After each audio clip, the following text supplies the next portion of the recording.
દેશમાં એક આંદોલન થયું નીટ પેપર લીક માટે અને બીજા જ એવા જ એક આંદોલનની શરૂઆત થવાની ચર્ચાઓ થઈ રહી છે. આ તમામ ચર્ચાઓની વચ્ચે હવે ગોપાલ ઇટાલિયાનું પણ એક નિવેદન સામે આવ્યું છે. આ શું છે સમગ્ર મામલો, એની વિગતે ચર્ચા કરીશું. નમસ્કાર, હું છું ઉજ્જવલ અને આપ જોઈ રહ્યા છો નિર્ભય ન્યૂઝ. દિલ્હીમાં એક નવું આંદોલન આકાર લઈ રહ્યું છે અને આખી બાબતને લઈને જો ચર્ચા કરવા જઈએ તો આમ આદમી પાર્ટી દ્વારા હવે સતત અવાજ ઉઠાવવામાં આવી રહ્યો છે, વિરોધ પણ કરવામાં આવી રહ્યા છે. આપણે જોયું કે દિલ્હીમાં અરવિંદ કેજરીવાલ સતત આખી બાબતને લઈને વિરોધ કરી રહ્યા છે અને હવે ગોપાલ ઇટાલિયા દ્વારા પણ એક આ આખી બાબતને લઈને આંદોલનની શરૂઆત ગુજરાતમાં પણ થવા જઈ રહી છે. ખાસ કરીને આમ આદમી પાર્ટી દ્વારા હવે આખી બાબતે સુરતમાં એક મીટિંગ પણ બોલાવવામાં આવી છે, એક આખું ટાઉન હોલનું કાર્યક્રમ થશે. પરંતુ આ તમામ ચર્ચાઓની વચ્ચે હવે ગોપાલ ઇટાલિયા દ્વારા શું કહેવામાં આવ્યું છે એ પણ સાંભળી લઈએ. મિત્રો, આપણે મહેનત કરી, પરસેવો પાડી અને જીવનમાં માંડ એક વખત સારી 2 વ્હીલર કે 4 વ્હીલર લઈએ તો એ 2 વ્હીલર કે 4 વ્હીલરમાં ભાજપની સરકાર જબરજસ્તીથી ગુંડાગીરી કરી અને ઇથેનોલ મિશ્રિત એટલે કે ભેળસેળવાળું E20 પેટ્રોલ અંદર ગાડીમાં નાખવા માટે આપણને મજબૂર કરે છે. આ ઇથેનોલની ભેળસેળવાળું પેટ્રોલ નખાવાથી ગાડીની એવરેજ ઘટી જાય છે, એટલે કે માઇલેજ ઘટે છે.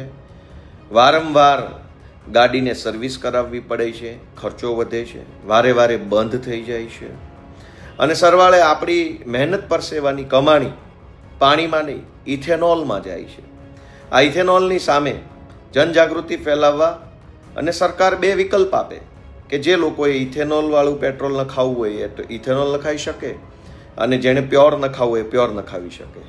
તો ઇથેનોલ બાબતે જનજાગૃતિ ફેલાવવા અરવિંદ કેજરીવાલજી દેશભરની અંદર પ્રયત્ન કરી રહ્યા છે કે સરકાર જાગે અને લોકોની મહેનત પરસેવાની ગાડીઓમાં અખતરા કરવાનું બંધ કરે.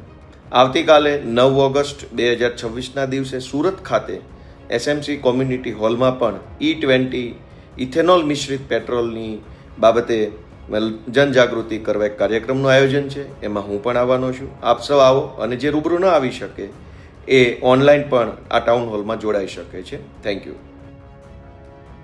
આખી વાત તમે સાંભળી.